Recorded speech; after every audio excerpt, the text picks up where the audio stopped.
disampaikan oleh Pak Guntur ya, bahwa untuk saat ini memang pupuk ini masih terus menjadi kendala. Nah, bagaimana Anda melihat artinya distribusi pupuk dan juga mungkin pengelolaan pembagian pupuk ya agar bisa sampai ke petani sebetulnya seperti apa Pak Said? Silahkan.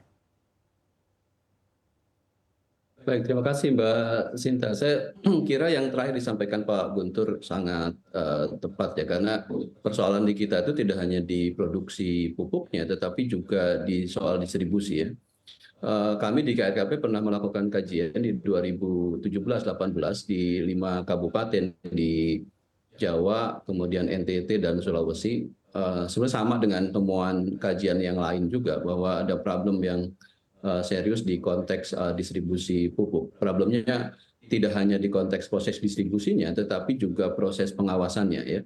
Eh, Pengawasan misalnya kita punya KP3 sebenarnya di tiap kabupaten kan, tetapi banyak kabupaten juga yang waktu itu kami kajian tidak cukup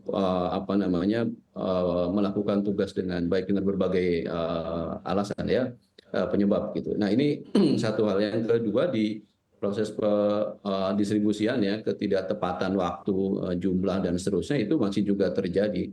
Nah, di 2018 ketika pemerintah menguji coba penggunaan kartu ya, waktu itu kami juga assessment di Magelang dan di salah satu kabupaten di Bangkalan ya, atau Sumeneb, saya lupa, tiga kabupaten itu. Nah, kita melihat seperti yang Pak Guntur tadi sampaikan, kartu itu pada prakteknya waktu itu ya, ketika kami assessment, dipegang oleh misalnya pengecer, dipegang oleh ketua kelompok dan seterusnya. Padahal kartu itu melekat pada anggota kan harusnya gitu. Sehingga peluang terjadinya manipulasi itu sangat sangat tinggi. Saya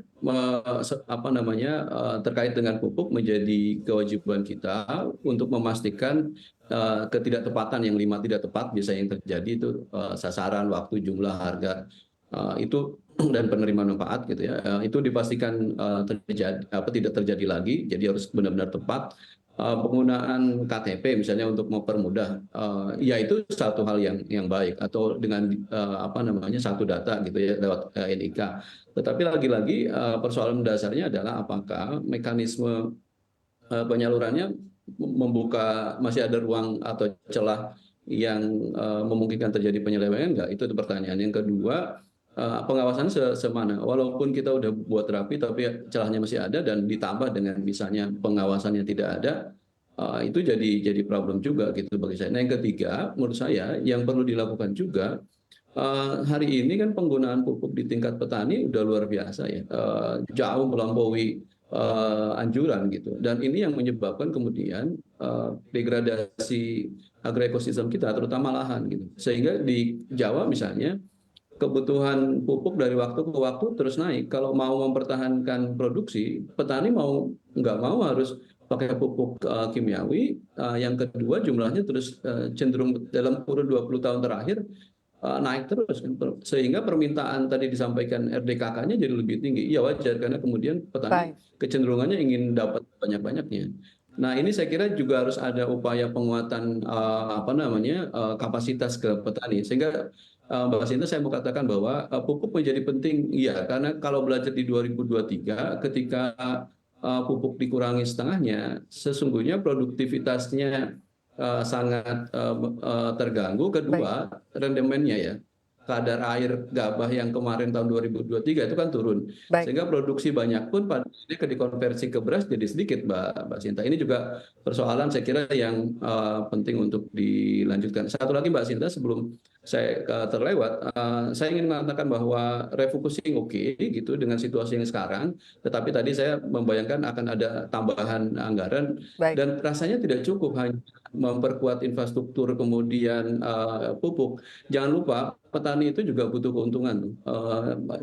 Bagaimana memastikan pendapatan dan keuntungan di tingkat petani yang lebih baik. Nah, hari ini sebagai informasi, saya kira Pak Baik. Guntur juga punya informasi mungkin sama.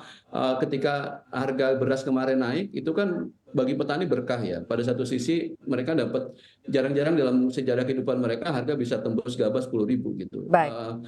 Dan itu membuat mereka bergairah kan. Tetapi kemudian baru minggu terakhir tiba-tiba terjun bebas nih, karena sebagian wilayah panen dan ada isu impor kan akan masuk lagi. Nah, Baik. kemudian refocusing ini apakah punya orientasinya produksi, kalau saya membayangkan program di kementerian itu juga harus berpikir bagaimana soal kesejahteraannya. Kita tidak hanya ingin mengejar produksi, tapi Baik, petaninya menderita. Saya kira ini persoalan yang serius, Mbak baik. Sinta, gitu. Baik, terima kasih Pak Said. Jadi persoalannya bukan hanya soal Betul. produksi ya, bukan hanya soal distribusi pupuk, tapi juga ada persoalan kesejahteraan Ya. petani.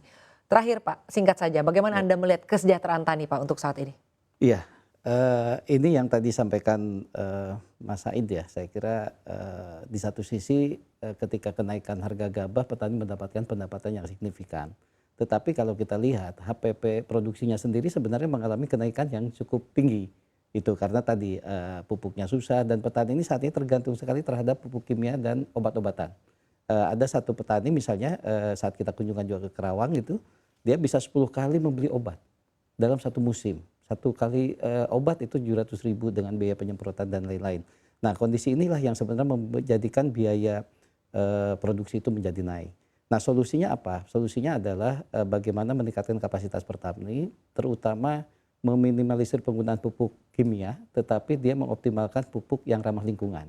Pupuk-pupuk hayati saya kira ini sangat menarik dikembangkan dan ini perlu concern khusus ya pemerintah untuk meningkatkan kapasitas sehingga mindset petani juga tidak hanya mengandalkan pupuk. Sekarang ini kalau ingin meningkatkan produksi, pupuknya sebanyak-banyaknya, kemudian obat-obatan juga sebanyak-banyaknya sehingga sebenarnya di satu sisi dampak lingkungannya jauh lebih besar dan ini tidak sustain, tidak berkelanjutan sehingga berikutnya petani akan tetap bergantung kepada masalah-masalah yang sama.